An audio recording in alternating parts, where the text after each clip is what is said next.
પણ હિમાલયની ગોદમાં વસેલા રાજ્યોમાં પણ માવઠાની આગાહી કરવામાં આવી છે, વરસાદની આગાહી કરવામાં આવી છે। આમ તો કેટલાક રાજ્યોમાં આ બાજુ હિમાચલથી લઈ અને છેક ઉત્તરાખંડ સુધી, જમ્મુ કાશ્મીરમાં બરફ વર્ષા થઈ રહી છે, આહલાદક વાતાવરણ જોવા મળી રહ્યું છે, બરફને ચીરીને જતી ટ્રેનો, વાહનો દેખાઈ રહ્યા છે, લોકો મોજ મજા મસ્તી કરતા દેખાઈ રહ્યા છે, દેશ વિદેશમાંથી સહેલાણીઓ અહીંયા આવી રહ્યા છે અને મોજ મજા કરી રહ્યા છે। આ બધા વચ્ચે થીજેલું તળાવ હોય કે બરફ આચ્છાદિત ડુંગરો હોય એની મજા લોકો માણી રહ્યા છે, પણ વરસાદ પડે ત્યારે એ સ્નોનો આઈસ થતો હોય છે અને વાહન ચાલકો માટે એનાથી કદાચ બદતર પરિસ્થિતિ કોઈ ના હોય ત્યારે કેવી ભયાનક પરિસ્થિતિ થવા જઈ રહી છે ને કેટલી મજેદાર સ્થિતિ અહીંયા આગળ છે, કેવું ખુશનુમા વાતાવરણ છે કાશ્મીરમાં, જાણીએ ધવલ પાસેથી।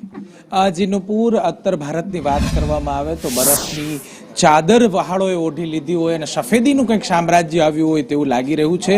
આજે જ એક સરસ વિઝ્યુઅલ જે સમાચારોમાં આવ્યા છે એ છે કે જમ્મુ કાશ્મીરમાં શિયાળાની ઋતુ પૂર્વ બહાર જામી છે અને બારામુલ્લાની અંદર એક તળાવ થીજી ગયું છે જેના પર બાળકો ક્રિકેટ રમી રહ્યા છે અને સ્લાઇડિંગ કરી રહ્યા છે, વિઝ્યુઅલ પણ સામે આવ્યા છે। તો બીજી બાજુ ભર શિયાળે વરસાદ થવાની સંભાવના સેવાઈ રહી છે અને હવામાન વિભાગે આગાહી કરી છે કે દેશના 16 રાજ્યોની અંદર કમોસમી વરસાદ થઈ શકે છે। જો મહત્વની વાત કરવામાં આવે તો હિમાચલ પ્રદેશ અને ઉત્તરાખંડમાં કરા સાથે વરસાદ થવાની સંભાવના છે, તો દક્ષિણ ભારતમાં પણ વરસાદની સંભાવના છે। આંધ્રપ્રદેશ, તમિલનાડુ, કેરળ અને તેલંગાણામાં વરસાદ થવાની સંભાવના છે। સાથે સાથે મધ્યપ્રદેશ, ઉત્તર પ્રદેશ અને દિલ્હીમાં પણ છૂટો છવાયો વરસાદ થઈ શકે છે।